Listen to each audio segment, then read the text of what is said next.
और ये पूरा शरीर भी है। ये देश की अर्थव्यवस्था में कोरोना काल में अगर कोई काम आया तो कृषि क्षेत्र आया। तो भाई जब डर के आप ही बैठोगे हिंदू मुस्लिम के नाम पे, तो कौन कर सकेगा भाई इलाज इसका? आप निकलो पहले, गुर्जर बिरादरी है या जो अगड़ी बिरादरी है वो तो निकलो पहले, फिर निकालियो इनका दोष। यह गलत क्या है भाई? तो आप निकलो। पिंजरा हम घर के अंदर लगावे, एक रोटी का टुकड़ा उसके अंदर लगा देंगे, चूहा आएगा, सोचेगा फ्री का है, और जैसे घुसा उसने कहा पिंजरा बंद। तो क्या हम इस तरीके से देश के अंदर होते जा रहे हैं या नहीं होते जा रहे हैं? आपको बहुत सौ को जानकारी नहीं होगी, लगभग 20 लाख करोड़ रुपया जीएसटी का इकट्ठा होने लगा एक साल के अंदर, और इसमें 65% जो हिस्सेदारी है, जो 50% यानी 140 करोड़ की संख्या जो 50% है सबसे गरीब, उसकी 65% हिस्सेदारी है इस जीएसटी के अंदर। 3%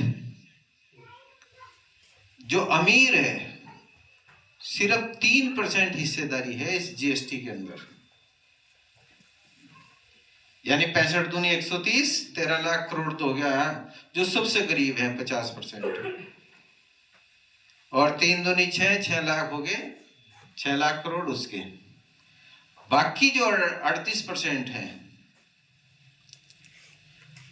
उस 32% है गरीब और मध्यम, गरीब से ऊपर, अमीर से नीचे, मध्यम वर्ग की। ये फैक्ट्स हैं, आंकड़े हैं। किसान सम्मान निधि की बात करो आप, क्या 2000 रुपए का ही सम्मान है हमारा?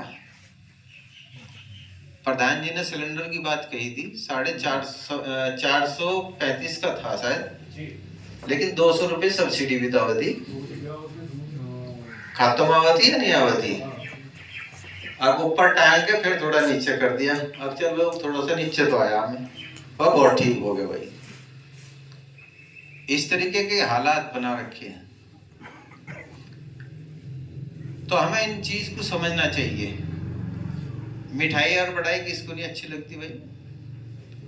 चौधरी साहब जीएसटी के बारे और दोहरा दियो, जीएसटी वाली बात, ये किसान पे कितनी आई, गरीब पे कितनी आई, ये दोहरा दियो। कभी कभी इस बात पे बहस हो, हम भी यही कहते हैं। नहीं, 50% जो सबसे गरीब है, यानी कि 70 करोड़ इस देश की जनसंख्या, वो 65%, 20 लाख करोड़ का 65%, यानी 20 लाख करोड़ इकट्ठा हो रहा, तो 13 लाख करोड़ जो है वो सबसे गरीब जो है वो दे रहा है। इस तरीके के हालात बना रखे। जियो ने पहले फ्री कराया था, नहीं कराया था है? और आज कहाँ है जियो के रेट? पहले हमें लगावांगे, जैसे पहले भैंस का है उसका दुधारू पशु का लुहारू खत्म हो गया, फिर दूध पे भाड़े में लगावा दे, थोड़ी सी मुट्ठी मारी, थनों का हाथ सा लगाया, पानी से मारा, उसने थोड़ी सी लात सी मारी, थोड़ी सी और चुटकी सी मारी, फिर वो धार की उसकी अपना निकालनी शुरू करी, वो पोसाई, थोड़ी सी और मारी, जब वो पोस गई और बैठ गए, अपना दूध दाद काट लिया, और वो भैंस जो है फिर वो भूस भास को अंगन तिंगन देखते हुए खोर चाट रही है कि इसमें है क्या वो रदावा। पहले रदावा कह रहे थे, चौक कर तो नहीं।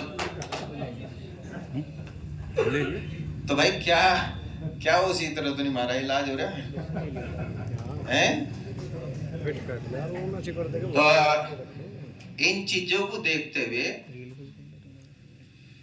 मैंने पंचायत उसमें खुले रूप में स्पष्ट शब्दों में कहा था, मैं इंटरव्यू लेने के लिए भी आए, बेखौफ हो गए, मुझे किसी की परवाह नहीं है, अगर परवाह है तो वो आप लोगों की है।